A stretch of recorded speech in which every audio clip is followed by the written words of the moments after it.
Hello friends, அனைவருக்கும் வணக்கம். So இந்த வீடியோவில் ஒரு முக்கியமான விஷயத்தை பற்றின ஒரு அனாலிசிஸ், அதை பற்றின ஒரு டிஸ்கஷன் தான் வந்து பார்க்க போகிறோம். இப்போ வரக்கூடிய குரூப் 2 பிலிம்ஸை நம்ம கிளியர் பண்ணணும். அதில் ஒரு டிசைடிங் ஃபேக்டராக இருக்க பொது தமிழ் அப்படிங்கிறது தான். ஏன்னா லாஸ்ட்டாக நடந்து முடிஞ்ச குரூப் 4 எக்ஸாம் இருக்கு இல்லையா? ஸோ அதோடைய ஜென்ரல் தமிழ் கேள்விகள் நமக்கு இந்த ட்ரெண்டுக்கு இப்போ வந்து எப்படி வந்து ஏரியாலாம் கவர் பண்ணி கேட்டிருக்காங்க அப்படிங்கிறத பார்க்கலாம். இந்த ஏரியா மட்டும் படித்தாலே நம்மளால் எவ்வளோ ஸ்கோர் பண்ணிட முடியும் அப்படிங்கிறத நம்ம வந்து பார்க்க போகிறோம். சரி, ஸோ குரூப் 4 எக்ஸாம் பொறுத்த வரைக்கும் நமக்கு எந்தெந்த ஏரியாவிலலாம் கேள்வி கேட்டிருக்காங்க அப்படின்னா, so new book, old book, இது ஜென்ரலாக எல்லாருக்கும் தெரிஞ்சது தான். ஆனால் எக்ஸ்ட்ரா இந்த சிறப்பு தமிழிலிருந்து கேள்விகள் வந்து இடம்பெற்றிருக்கு. நியூ புக்கில் இருந்து ஒரு 60 கேள்விகளுக்கு மேல, ஓல்டு புக் அப்படின்னா ஒரு 18 கேள்விகளுக்கு மேல, சிறப்பு தமிழ்ல இருந்து 8 கேள்விகள் கேட்டிருக்காங்க. சிறப்பு தமிழ்ல இருக்கக்கூடிய லைனை பேஸ் பண்ணி 8 கேள்விகள் கேட்டிருக்காங்க.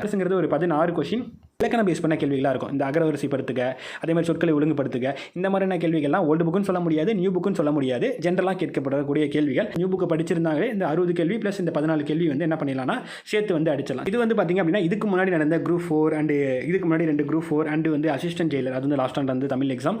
ஸோ அதில் கேட்கப்பட்டிருக்க அந்த கேள்விகளுடைய அனாலிசிஸ். நியூ புக்கில் மெஜாரிட்டியான கேள்விகள் வந்து 80% கொஸ்டின்ஸ் வந்து நமக்கு நியூ புக்கில் இருந்து கேட்டிருக்காங்க. ஒரு 20% கொஸ்டின்ஸ் வந்து ஓல்டு புக்கில் இருந்து கேட்டிருந்தாங்க. ஆனால் இதில் வந்து நமக்கு சிறப்பு தமிழ்லேருந்து பெரிய அளவுக்கு கேள்விகள் அப்படிங்கிறது இடம்பெறவில்லை. சரிங்களா? ஸோ அப்போ மஸ்ட்டாக நம்ம என்ன கண்டிப்பாக படிச்சிருக்கணும், நியூ புக்கு படிச்சிருக்கணும், ஓல்டு புக்கில் இருக்கக்கூடிய ஏரியாஸ் கவர் பண்ணியிருக்கணும் அப்படிங்கிறது இதுக்கு முன்னாடி தெரிஞ்சிச்சு. ஆனால் இப்போ சிறப்பு தமிழிலிருந்தும் ஒரு சில ஏரியாவிலேருந்து கேள்வி கேட்டிருக்காங்க. நெக்ஸ்ட் டைம் இப்போ இந்த 8 கேள்வி கேட்டாங்க இல்லையா, அந்த 8 கேள்வி அப்படிங்கிறது ஒரு 10 கேள்வியாக போகலாம், அல்லது 8 கேள்விங்கிறது 2 கேள்வி ஆகலாம், அல்லது கேள்வியை கேட்காமையும் போகலாம். இதுதான் சிறப்பு தமிழுடைய நிலைமை. பட் ஆனால் மார்க்கை வந்து நம்ம இழந்துடக்கூடாது அப்படின்னு நம்ம நினச்சோம் அப்படின்னா சிறப்பு தமிழ்லையும் வந்து என்னென்ன ஏரியாஸ் நமக்கு தேவைப்படுதோ அது மட்டும் நம்ம செலக்டிவாக படிச்சுக்கிட்டால் போதும். அதுக்கு என்னென்ன அப்படிங்கிறத நான் வந்து சொல்கிறேன். இப்போ இதிலேருந்து என்ன தெரியுது அப்படின்னா வந்துட்டு நமக்கு நியூ புக்கில் இருந்து கேள்விகள் கேட்குறாங்க. அதாவது 6th 12th வரைக்கும் நியூ புக்கில் இருந்து கேள்வி கேட்குறாங்க, ஓல்டு புக்கில் இருந்து கேள்வி கேட்குறாங்க. அதே மாதிரி இப்போ லாஸ்ட் குரூப் 4ல் பார்த்தீங்க அப்படின்னா சிறப்பு தமிழிலிருந்து 8 கேள்வி கேட்டிருக்காங்க. 6th 10th வரைக்கும் நியூ புக்கில் இருந்து மட்டுமே பார்த்தீங்க அப்படின்னா ஒரு 46 இயல்கள் இருக்குது. சரிங்களா? அதே 11th 12th நியூ புக்கில் பார்த்தீங்க அப்படின்னா 18 இயல்கள் இருக்குது. 6th 12th வரைக்குமான ஓல்டு புக்கில் பார்த்தீங்கன்னா வந்து 54 இயல்கள் வந்து இருக்கும். அதே மாதிரி 11th 12th நியூ புக்கில் அட்வான்ஸ் தமிழ் இருக்கு இல்லையா, அதில் 12 இயல்கள் இருக்கும். பார்க்க தான் 12 இயல்னு சின்ன கம்மியாக இருக்க மாதிரி தெரியும். அந்த 12மே பெருசு. சரிங்களா? 11th 12th சிறப்பு தமிழ் அப்படிங்கிறது நிறைய இருக்கும். ஸோ டோட்டலாக வந்து அதில் ஒரு 12 இயல், நியூ புக்கு, ஓல்டு புக்கு, சிறப்பு தமிழ். ஸோ இது எல்லாத்தையும் சேர்த்தோம் அப்படின்னா 130 இயல்கள் இருக்குது. ஸோ அந்த 130 இயலும் படிக்கணுமா அப்படின்னு கேட்டால் ப்ராக்டிக்கலி எல்லாராலையும் அந்த 130 இயல்கள் படித்து ஞாபகம் வச்சுக்கிறது அப்படிங்கிறது ரொம்ப ரொம்ப ரொம்ப கஷ்டம். அதுக்கு ஸ்மார்ட்டாக நம்ம படித்தோம் அப்படின்னா 46 இயல்கள் பார்த்தீங்கன்னா 6th 10th வரைக்குமான நியூ புக்கு, அதுக்கப்புறம் எக்ஸ்ட்ரா படிக்க வேண்டிய விஷயங்கள் அந்த 11th 12th நியூ புக்காக இருக்கலாம், சிறப்பு தமிழாக இருக்கலாம், அல்லது ஓல்டு புக்கில் இருக்கலாம். ஸோ இதில் ஸ்மார்ட்டாக நம்ம செலக்டிவாக படித்தோம் அப்படின்னா எக்ஸ்ட்ரா ஒரு 24 இயல்கள் அப்படின்னு இருக்காது.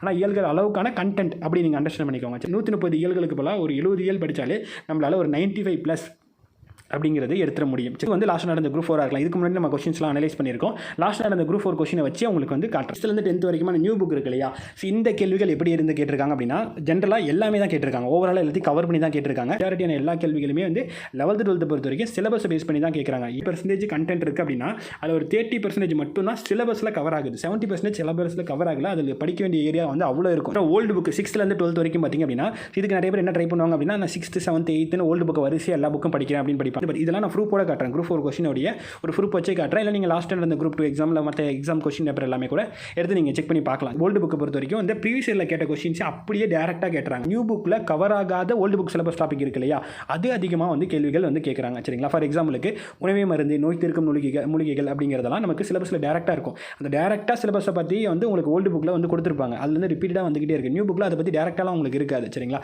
அதே மாதிரி தான் திரைப்பட கலையாக இருக்கலாம்.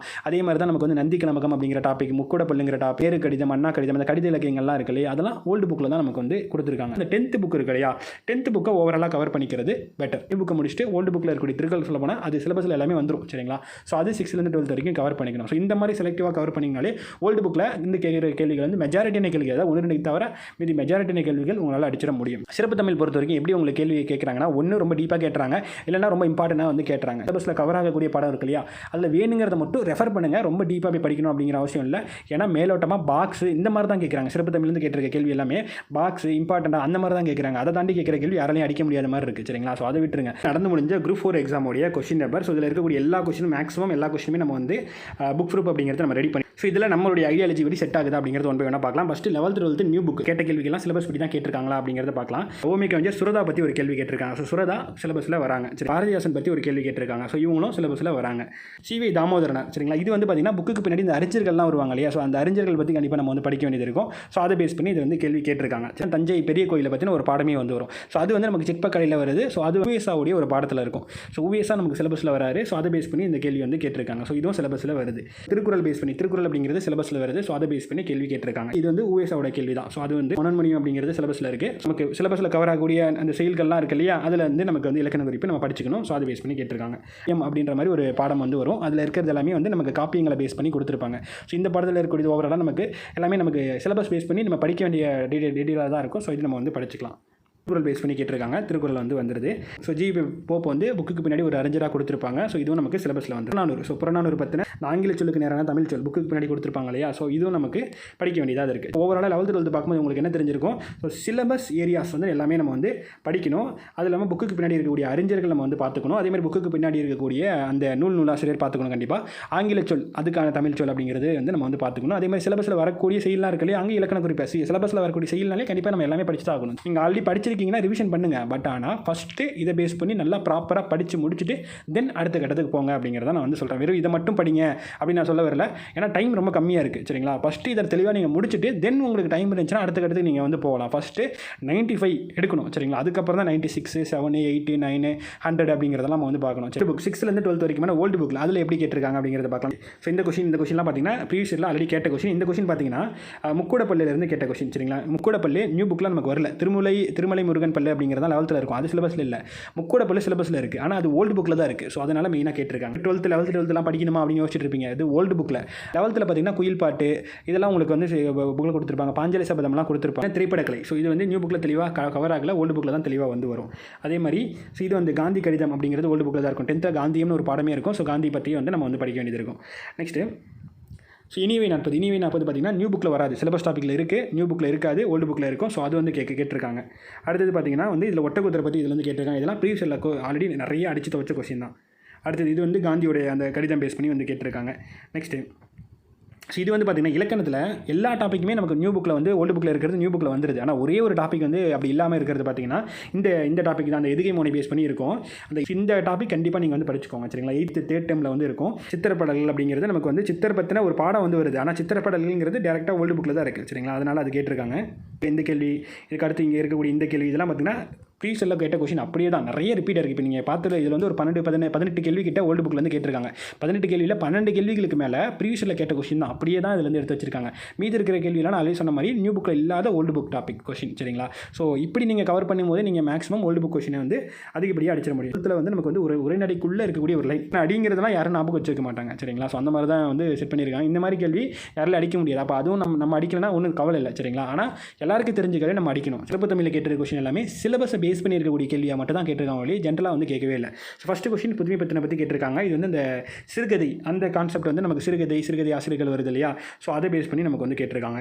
நெக்ஸ்ட்டு இந்த கேள்வி பார்த்திங்கன்னா வந்து செய்வினை தொடர், செயல்பாட்டு வினை தொடர் அந்த மாதிரி இருக்கும். ஸோ இது வந்து டேரெக்டாக அந்த லைன் அப்படியே நமக்கு வந்து சிறப்பு தமிழில் இருக்குது. அதனால தான் சிறப்பு தமிழ்ந்து எடுத்திருக்காங்கிறத நம்ம கொடுத்துருப்போம். ஏன்னா அங்கே இருக்கும்போது அப்படியே கொடுத்துருக்காங்கிறப்ப அங்கே தான் கிளைம் பண்ணி ஆகணும். சரிங்களா, ஆனால் நமக்கு 9th புக்லேயே இந்த கான்செப்ட் வந்து வந்துருது. நம்ம அங்கே படிச்சிருந்தா கூட இது கண்டிப்பாக இந்த கேள்வியை அடிச்சிருக்க முடியும். சரி, கரகாட்டம் அப்படிங்கிறது கூட கொத்தனை அழைக்கப்படுது அப்படிங்கிறது. ஸோ இதுவுமே நமக்கு 10th புக்லேயே இதை பற்றினது வரும். நிகழ்கலை அப்படிங்கிற பாடத்தில் இதை பற்றி வந்து வரும். ஸோ அங்கே படிச்சிருக்கும் போதே குடக்கூத்து அப்படிங்கிறது அழைக்கப்படுது. கரகாட்டத்துக்கான வேறு பெயர் அப்படிங்கிறது அங்கேயே வந்துடும். சரிங்களா, ஆனால் இங்கே கொடுத்துருக்க அதே லைன் பார்த்திங்கன்னா சிறப்பு தமிழில் கொடுத்துருக்காங்க. ஸோ அதனால தான் அங்கேருந்து எடுத்திருக்காங்க அப்படிங்கிறது கிளைம் கொடுக்க வேண்டியது இருக்குது. திரைப்படக்கலை இருக்கு இல்லையா, திரைப்படக்கலை சிலபஸில் தான் வருது.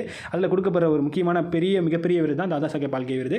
அதை பற்றி தான் ஒரு பாக்ஸை கட்டி நமக்கு வந்து கொடுத்துருப்பாங்க. இந்த படைப்பாளன் தன் கருத்துக்களை உணர்ச்சியோடு வெளிப்படுத்துவது அப்படிங்கிறது, இது கவிதை அப்படிங்கிறது. இது ஆக்சுவலி இந்த பாயிண்ட் வந்து நமக்கு நாடகம் அப்படிங்கிறது வரும்.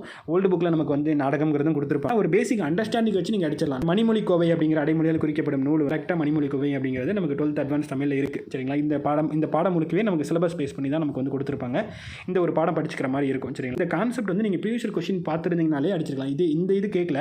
பட் ஆனால் இதே மாதிரியான ஒரு கேள்வி, இதே பேட்டர்னோட ஒரு கேள்வி, இதே மாதிரி வந்து ஒரு 3 வார்த்தை மிங்கிள் பண்ண மாதிரி ஒரு இது கொடுத்துட்டு இந்த அடைமொழியால் குறிக்கப்படும் நூல்கள் என்ன அப்படின்னு இருக்கும். அந்த 3 வார்த்தையை பேஸ் பண்ணி தான் அந்த நூல்கள் வரும். நான் மணி கடிகை, மொழி அப்படின்னா முதுமொழி காஞ்சி மொழி, கோவை அப்படின்னா ஆசார கோவை. கான்செப்ட் ப்ரீவியஸ் கொஸ்டினில் டேரக்ட் கேள்வி இல்லைனாலும் அந்த கான்செப்ட் இப்படி தான் கேட்டிருக்காங்க அப்படிங்கிறது தெரியுது இல்லையா. அப்போ அந்த கான்செப்ட் வச்சு நீங்கள் என்ன பண்ணலாம், இந்த கேள்வி வந்து அடிச்சிருக்கலாம். திருவிருத்தம் அப்படிங்கிறது நம்மாழ்வார் எழுதின நூல் இல்லையா. பாக்ஸ் கேட்குறாங்க அப்படின்ட்டு 12th அட்வான்ஸ் தமிழில் பாக்ஸில் நூலாசிரியர் அப்படிங்கிற மாதிரி கொடுத்துருப்பாங்க. இது வந்து எதில் வரும் அப்படின்னா அந்த 4000 திவ்ய பிரபந்தம் இருக்கு இல்லையா, அதில் எழுதினவங்களுடைய இதெல்லாமே அங்கே கொடுத்துருப்பாங்க. ஓகேங்களா, இது ஜென்ரலாக நூலாசிரியர் அப்படின்னாலே நம்ம புக்கை தாண்டி கொஞ்சம் படிக்கணும். அந்த மாதிரி படிச்சிங்கனாலே அந்த 12 திருமுறைகள் எழுதினவங்க, 4000 திவ்ய பிரபந்தம் எழுதினவங்க இதெல்லாமே ஜென்ரலாக படிச்சிருப்பீங்க.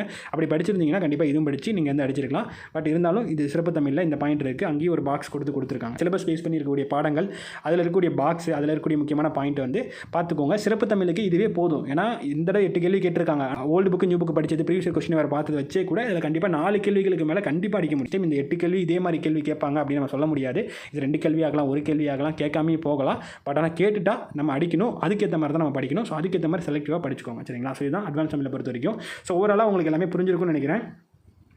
ஸோ இப்போ நமக்கு டோட்டலாக 130 இயல் படிக்கிறதா உங்களுக்கு தெம்பு இருந்தால், உங்களால் ரிவிஷன் பண்ண முடியும்னா கண்டிப்பாக நீங்கள் 130 இயல் கூட படிச்சுக்கோங்க. ஆனால் படிக்கிறது அவ்வளோ இருக்குது. எல்லாத்தையும் படித்து ஞாபகம் வச்சு ரிவிஷன் பண்ணுறதுங்கிறது மிகப்பெரிய கஷ்டம். ஸோ அதுக்கு நான் சொல்கிற ஒரு முக்கியமான ஐடியா, எல்லாத்தையும் அனலைஸ் பண்ணி பார்த்து இருக்கக்கூடிய முக்கியமான ஒரு சிம்பிள் ஐடியா வந்து என்ன அப்படின்னா, 6th 10th வரைக்குமான நியூ புக்கை தெளிவாக படிச்சிருங்க.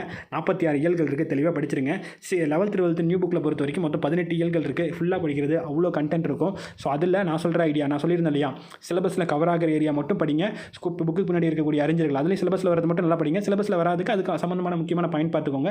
புக்கு பின்னாடி இருக்கக்கூடிய ஆங்கில சொல், இந்த மாதிரியான விஷயங்கள், அதில் இருக்கக்கூடிய 1 மார்க் இந்த மாதிரி மட்டும் பார்த்து கவர் பண்ணுங்கள். தென் ஓல்டு புக்கு போங்க. ஏன்னா ஓல்டு புக்கில் 18 கேள்வி கேட்டிருக்காங்க. கம்மியான நம்பர் இல்லை. ஏன்னா நீங்கள் 11th ஃபுல்லாக படிச்சுட்டு இருக்க நேரத்தில் ஓல்டு புக்கு சேர்த்து கவர் பண்ணலாம். அது கூட சிறப்பு தமிழில் இருக்கக்கூடிய முக்கியமான பாயிண்ட் சேர்த்து கவர் பண்ணலாம். சரிங்களா? ஸோ அதுக்காக தான் சொல்கிறது. ஸோ ஓல்டு புக்கு போங்க. ஓல்டு புக்கில் மொத்தம் 54 இயல்கள் இருக்குது. ஸோ அதில் நான் ஃபஸ்ட்டு வந்து கவர் பண்ண வேண்டியது என்ன சொல்லியிருக்கேன், ப்ரீவியஸ் கொஸ்டினை பாருங்கள். அதுக்கப்புறம் நியூ புக்கில் கவர் ஆகாத ஓல்டு புக் டாபிக் கவர் பண்ணுங்கள். இப்படி செலக்டிவாக கவர் பண்ணிவிட்டு அப்புறம் கொஞ்சம் கொஞ்சமாக உள்ளே போங்க. சரிங்களா? அதே மாதிரி அட்வான்ஸ் தமிழுக்கு போனீங்கன்னா நான் சொன்ன மாதிரி அந்த சிலபஸில் கவர் ஆகக்கூடிய அந்த லெசன்ஸ் இருக்கு இல்லையா, அதெல்லாம் செக் பண்ணுங்கள். அதே மாதிரி எங்கேயாவது பாக்ஸ் கொடுத்து நூலாசிரியர் மாதிரி கொடுத்துருக்காங்க, பாக்ஸ் கொடுத்துருக்காங்கன்னா அதெல்லாம் வந்து தெளிவாக படித்து வச்சுக்கோங்க. அதுதான் மெயினாக கேட்குறாங்க. சரிங்களா? ஸோ இதுதான் ஓவராலான ஐடியா. படித்தது தப்பு இல்லாமல் போடணும். அதுக்கு என்ன பண்ணணும், லிமிட்டடாக படித்தாலும் அதை தெளிவாக படிக்கணும். ஸோ நான் சொன்ன ஏரியாவில் வந்து ஃபஸ்ட்டு நல்லா படித்து முடிச்சுட்டு அதுக்கப்புறம் எக்ஸ்ட்ரா கூட நீங்கள் 11th 12th ஃபுல்லாக படித்தாலும் சரி, இல்லை வந்து நமக்கு ஓல்டு புக்கை ஃபுல்லாக படித்தாலும் சரி, எப்படின்னா படிங்க. ஆனால் நான் சொன்னதை படித்து முடிச்சுட்டு படிங்க. சரிங்களா? ஸோ அவ்வளோதான் இந்த வீடியோ தெளிவாக புரிஞ்சிருக்குன்னு நினைக்கிறேன். அடுத்த வீடியோவில் பார்க்கலாம். Thank you so much.